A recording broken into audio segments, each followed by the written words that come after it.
हम स्वागत करै छी अपन यूट्यूब चैनल मिथिला के नगरिया में। एहि चैनल पर मिथिलांचल से जुड़ल हर पाबनि तिहार के जानकारी, धार्मिक कथा आ पूजा पाठ से जुड़ल उपाय भेटत। अगर एहि सब के जानकारी चाहे छी त चैनल के सब्सक्राइब क लिअ आ नोटिफिकेशन सेहो ऑन क लिअ, ताकि हम कोनो नया वीडियो डालब त सबसे पहले पहुंचत अहाँ तक। आइ के एहि वीडियो में हम जितिया व्रतक कुछ जानकारी ल क एलहुं कि जितिया कहिया अछि, पारण कखन अछि, ओठगन अछि कि नहि, नहाय खाय के दिन बृहस्पति अछि त केश केना धोब, ओठगन करे समय ई फकरा पढ़ल जाइ अछि, जितिया के डाला केना भरब, यह सब जानकारी हम एहि वीडियो में अहाँ सबसे साझा करब। त पहिले जितिया कहिया अछि से बुझि लिअ। त जितिया व्रत 6 अक्टूबर शुक्र दिन अछि आ एक दिन पहिले 5 अक्टूबर बृहस्पति दिन नहाय खाय अछि। नहाय खाय के दिन सधवा स्त्री माछ मरुआ खा कऽ व्रत करतैथ आ विधवा स्त्री अरबा अरबाइन खा कऽ व्रत करतैथ। एहि नहाय खाय के दिन बृहस्पति दिन अछि। आब प्रश्न ई अछि जे बृहस्पति दिन बहुत गोटे माछ मरुआ नहि खाइ छथि आ ई व्रत माछ मरुआ खा कऽ होइ अछि। त ई बात के फैसला अपन पबनैतिन करतैथ जे जिनका मोन हेतनि ओ खेथिन आ जिनका नहीं मोन हेतनि ओ नहीं खेथिन, लेकिन व्रत दुनू स्थिति में हेबे करत। आ बात रहल जे ओहि दिन बृहस्पति अछि त विवाहित महिला बृहस्पति दिन को केश नहीं धोइ छथि। केश धोनाइ ओहि दिन वर्जित अछि महिला लेल। त ओ अपन एक दिन पहिनहे बुध दिन केश में शैम्पू साबुन जे करे छथि क लेतैथ आ बृहस्पति दिन नहाय खाय के दिन माथ में खड़ी लगा कर सिर्फ नहा लेतैथ, कियाकि ओहि दिन माथ से नहेनाइ जरूरी अछि। मान्यता अछि जे नहाय खाय के दिन जखन तेल खैर चढ़बै छी त ओ पानि जे केश से टपकैत रहै अछि त तेल खैर भिजले कपड़ा पहिन कऽ तेल खैर चढ़बै छियै आ तखन जे पानि केश से ओ टपकैत रहै अछि, चुबै अछि, ओ पितर तक जाइ अछि, जाहिसँ पितर तृप्त होइ छथि। जाहिसँ पितर तृप्त होइ छथि। तै नहाय खाय दिन माथ से नहा कऽ भिजले वस्त्र पहिरने तेल खैर चढ़ै अछि। त बृहस्पति दिन माछ मरुआ केना खायब, केश केना धोब, एहि बात के त निराकरण भ गेल। आब बात रहल जे ओठगन अछि कि नहि। त एहि बेर ओठगन अछि, सब केओ ओठगन करब।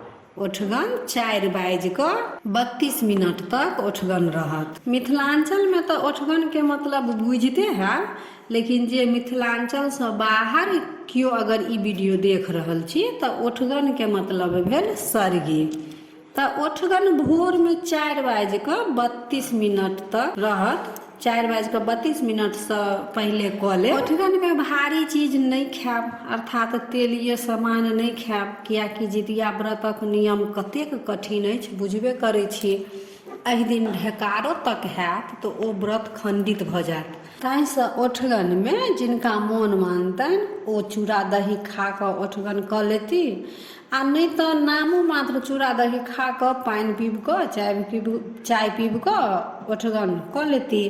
ओठगन में पानि पीबल जखन जाइ छै तखन एकटा फकरा पढ़ल जाइ छै। फकरा कहियो या मंत्र कहियो। पानि जतेक मोन हैत ततेक पहिले भरि मोन पीब लेब, तखन 3 घोट पानि पीब कऽ 3 बेर फकरा पढ़ब। फकरा अछि, घैला के ओठगन गेरुली आ बहिन के ओठगन भाय, हे जितवाहन जुगे जुगे जीविथी सबहक भाय। एक बेर और फकरा कहै छी, घैला के ओठगन गेरुली आ बहिन के ओठगन भाय, हे जितवाहन जुगे जुगे जीविथी सबहक भाय। 3 बेर फकरा पढ़ब आ 3 घोट पानि पियब। एक बेर फेर बुझि लिअ, ओठगन कऽ कऽ पानि पीब लेब भरि मोन, फेर फकरा पढ़ब, 1 घोट पानि पियब, फेर दोसर फकरा पढ़ब, फेर 1 घोट पानि पियब, फेर तेसर फकरा पढ़ब आ फेर 1 घोट पानि पीब लेब। आ ओठगन केला के बाद ब्रश दतमनि जे करै छी से कऽ लेब। ई से हैत जे दाँत में कुछ चूड़ा उड़ा जे फँसल रहि जायत से तखन निकलि जायत। जितिया के नियम तऽ अछि जे खरो नहीं तोड़ै के, तऽ फेर दतमनि जे चिबेबै तऽ ओ व्रत खंडित भऽ जायत। ताहिसँ पहिलहे तखने भोरमे जे ओठगन कऽ लेब तखने दातुन या ब्रश जे करब से कऽ लेब। कोनो साग सब्जी नहि काटब, फूल नहि तोड़ब, हाँसू छुरी चक्कू कोनो चीज एहन नहि छुअब, कोनो जीव जन्तु हाथ से नहि मारब, बेसी नहीं बाजब, तामस नहीं करब। तामस के मतलब भेल जे धियापुता पर गलत शब्द नहीं बाजब, नहीं कहब, बच्चे ला तऽ ई व्रत करै छी। झूठ नहीं बाजब, केकरो अशब्द नहीं कहबनि, मतलब केकरो श्राप नहीं देबनि। हर समय भगवान जितवाहन के बच्चा ला मंगल कामना करब। जितिया व्रत तऽ अपन संतान ला करबे करै छी, लेकिन ओठगन अपन भाई के दीर्घायु ला करल जाइ अछि। ओठगन के मतलब भेल एकटा सहारा, जे भोर में कनेक चूड़ा दही खा कऽ वएह के सहारा से अतेक भारी पाबनि पबनैतिन करै छथि। तहिना घैला जे राखल जाइ अछि तऽ ओकरा सहारा ला कुछ नीचा में रखै छियै, ओकरे कहल जाइ अछि गेरुली। जे गेरुले के सहारा से घैला रखै छियै जे घैला कहीं गुरैक नहि जाय। तहिना बहिन के सहारा एकटा भाई बनै अछि। जखन बहिन के जरूरत पड़ै छनि, बहिन पर कखनो कोनो विपत अबै छनि तऽ ओ भाई अपन बहिन के सहारा बनै छथिन। ताहिसँ जितवाहन के कहल जाइ छनि जे हुनका से ई मांगल जाइ छनि जे सभक भाई के दीर्घायु प्रदान करू, जुगे जुगे जीवतै। ताहि मंगल कामना से हुनका कहल जाइ छनि जे भाई के रक्षा करब हमेशा। तऽ फकरा के मतलब यह छल। तऽ फकरा के मतलब तऽ बुझि गेलहुँ। आब 6 अक्टूबर के भरि दिन व भरि राति निर्जला व्रत राखब।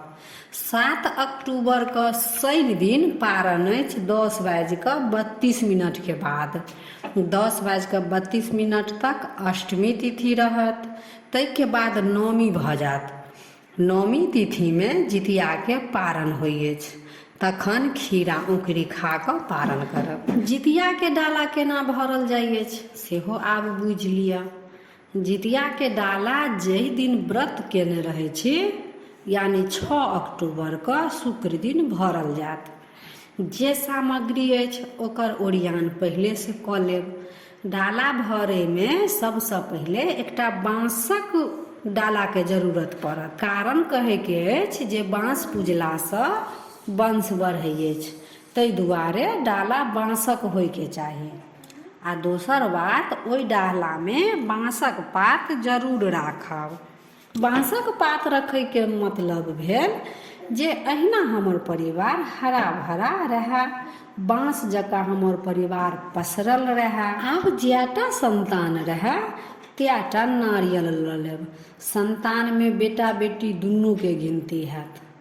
बहुत गोटे जैटा संतान रहै छनि तैटा डाला भरै छथि, परंतु जिनका संभव नहीं अछि तऽ ओ एकेटा डाला में डाला भरि सकै छी, परंतु जैटा संतान अछि तैटा नारियल लऽ लेब। जैटा संतान अछि तैटा नारियल एकेटा डाला में राखब।